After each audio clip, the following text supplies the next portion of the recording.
wild youth, when my friends and I could drink anything flammable and party until sunrise, and then calmly go to work, I had a very enlightening experience that turned my worldview upside down. I realized that I knew very little about women. Some of them can be extremely devious and treacherous. If you meet such a creature, and you don't recognize her right away, you'll end up screaming like a crocodile for a long time. So I hope that by telling you my story, you will learn a lesson that will help you in the future. Fools learn from their own mistakes, while the wise learn from the mistakes of others. It's best to start at the beginning.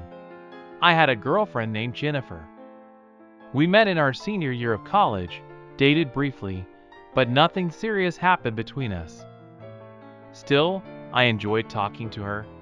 She was always bubbly and cheerful, adding color to the gray weekdays. Over the years, we became good friends. My life revolved around ambitious plans for the future. Meanwhile, over the course of several years, Jennifer married, had a child, divorced, and then stole a wealthy man from another family with 2 children to remarry. For all her drive and determination, she had an Achilles heel. She was blindly in love with her first boyfriend. Whenever he showed up, Jennifer would drop everything and everyone for him. And he treated her like a dish rag. Maybe it's fair to say a little better than a used piece of toilet paper.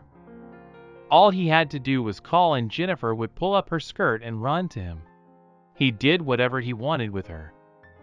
He often borrowed money and didn't pay it back, disappearing for up to 6 months. This time, however, things didn't go according to plan, and Jennifer was caught cheating. In the evening we met in a cafe, and Jennifer, as usual, told me all the details about how she had managed to sneak away to another city to meet her longtime lover, how she had thought of everything in detail. But one thing she didn't mention was her old cell phone, which she should have gotten rid of long ago. Jennifer began her story. Imagine, everything was going great, and then Brad calls. I was at the top of my game, at the finish line. Brad must have sensed this and called at the worst possible moment. The annoying sound of the phone distracted me. I reached out to deflect the call, but apparently accidentally swiped my finger the other way. Whoa! I shouted so loudly that people started to turn around. Exactly, Jennifer confirmed.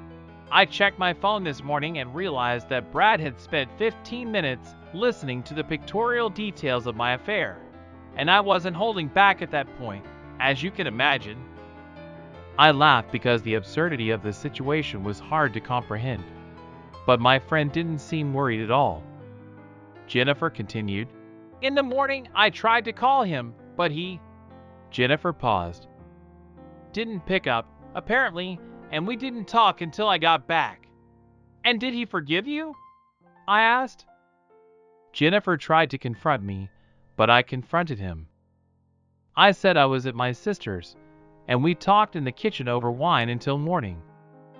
And the phone was in the bedroom by the TV, so I had no idea what was going on.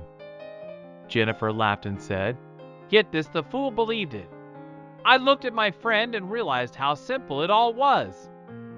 Whoever pushes harder is right.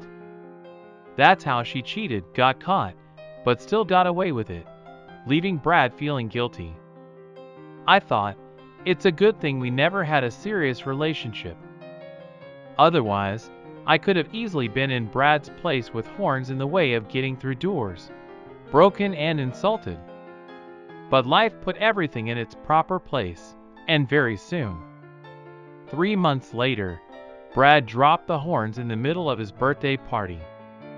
He simply stood up to toast his wife in front of all the family and friends. He theatrically stood up and said that he had been cheating on Jennifer with her sister for the past 3 months.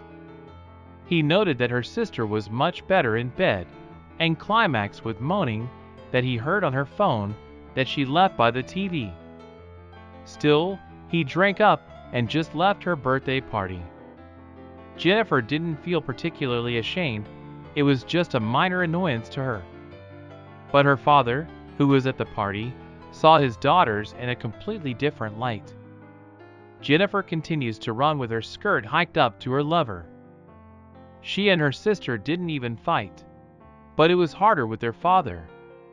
He couldn't see his daughters for a year, but eventually he came to terms with it and started talking to them again. What else could he do? He doesn't have any other daughters. Besides, he raised them that way himself.